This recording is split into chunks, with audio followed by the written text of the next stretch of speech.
भिखारी और बिजनेसमैन की कहानी। दो दुनिया, दो तकदीरें। एक समय की बात है। एक बड़े शहर में दो अलग अलग जिंदगियां जीने वाले लोग थे। एक था रामलाल, जो शहर के सबसे अमीर व्यापारियों में से एक था। उसकी बड़ी बड़ी कंपनियां थीं, आलीशान घर था और एक शानदार गाड़ी थी। लोग उसकी तरक्की की मिसालें दिया करते थे। वहीं दूसरी ओर उसी शहर में एक गरीब भिखारी रघु फुटपाथ पर अपनी जिंदगी गुजारता था। उसके पास पहनने को ठीक कपड़े नहीं थे। खाने के लिए एक वक्त की रोटी भी मुश्किल से मिलती थी। वह सुबह से लेकर रात तक भीख मांगता और फुटपाथ पर ही सो जाता। रामलाल और रघु दोनों एक ही शहर में रहते थे, लेकिन उनकी जिंदगियां एक दूसरे से बिल्कुल अलग थीं। रामलाल को कभी फुर्सत नहीं मिलती थी।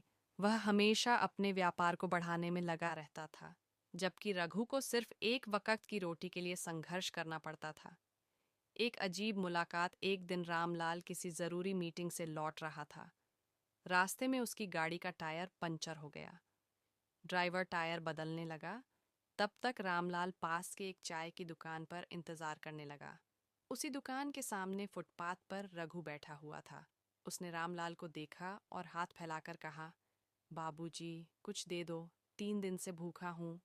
रामलाल ने उसे घूर कर देखा और बोला, तुम लोग हमेशा भीख ही क्यों मांगते हो? मेहनत क्यों नहीं करते? रघु की आंखों में आंसू आ गए।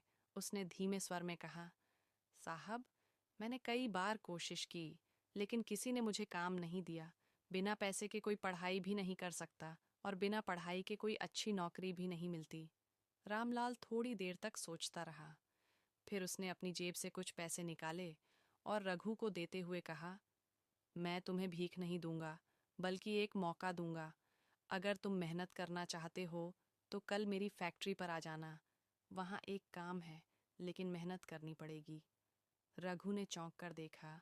उसे यकीन नहीं हुआ कि एक बड़ा व्यापारी उसे काम देने की बात कर रहा है, लेकिन फिर उसने सिर हिलाकर हामी भर दी। नया सफ़र। अगले दिन रघु समय से पहले ही फैक्ट्री पहुंच गया। वहाँ उसे गोदाम में सामान उठाने का काम मिला। वह पूरे जोश से मेहनत करने लगा।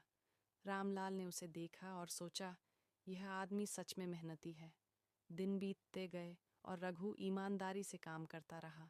धीरे धीरे उसे छोटी मोटी जिम्मेदारियां मिलने लगीं। अब वह सिर्फ मजदूरी नहीं कर रहा था, बल्कि वह समझने की कोशिश कर रहा था कि फैक्ट्री कैसे चलती है।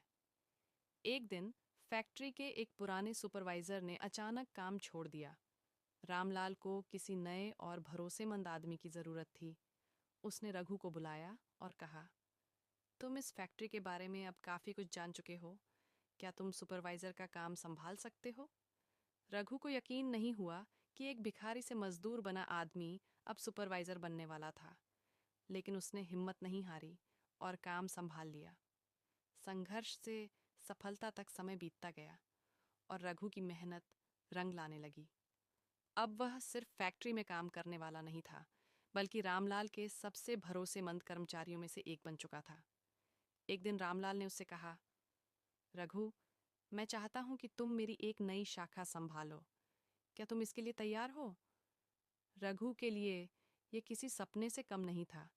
उसने मेहनत से उस शाखा को सफल बनाया।